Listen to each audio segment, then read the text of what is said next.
کیا یہ سب مدارس کے لیے یہ سہولت ہوگی، چاہے وہ وفاق سے ہوں یا پہلے پرانے وفاق ہوں یا نئے وفاق ہوں، سب یکساں ہوں گے اس میں؟ جی بالکل، اس میں صراحت اس کے جو الفاظ ہیں وہ کوئی بھی ادارہ چاہے وفاق المدارس ہو اپنے جو ان کے لیگل ڈپارٹمنٹ ہے یا ان کے وکلاء ان کو دکھلا لیں، وہ جو الفاظ ہیں اس سے پتہ چلتا ہے کہ اس میں تمام مدارس جو رجسٹرڈ ہوں پاکستان کے قانون کے مطابق، چاہے وہ سوسائٹی ایکٹ کے تحت ہوں یا DGRA کے مطابق، سب کے لیے ہے۔ اور یہی اس نوٹیفیکیشن کا سب سے نمایاں پہلو ہے کہ تمام مدارس کے لیے، اور میں سمجھتا ہوں بہت بہت بڑی بات ہے۔ اور اگر کسی کو کوئی مسئلہ درپیش ہو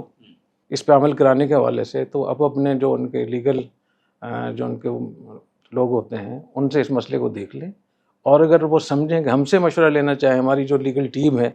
ان سے مشورہ لینا چاہیں، کوئی بھی ہو، چاہے وفاق المدارس کے وزرات ہوں یا DGRA کے ماتحت، تو انشاءاللہ ہماری خدمات، ہماری سروسز کے لیے 24 گھنٹے انشاءاللہ حاصل ہوں گی۔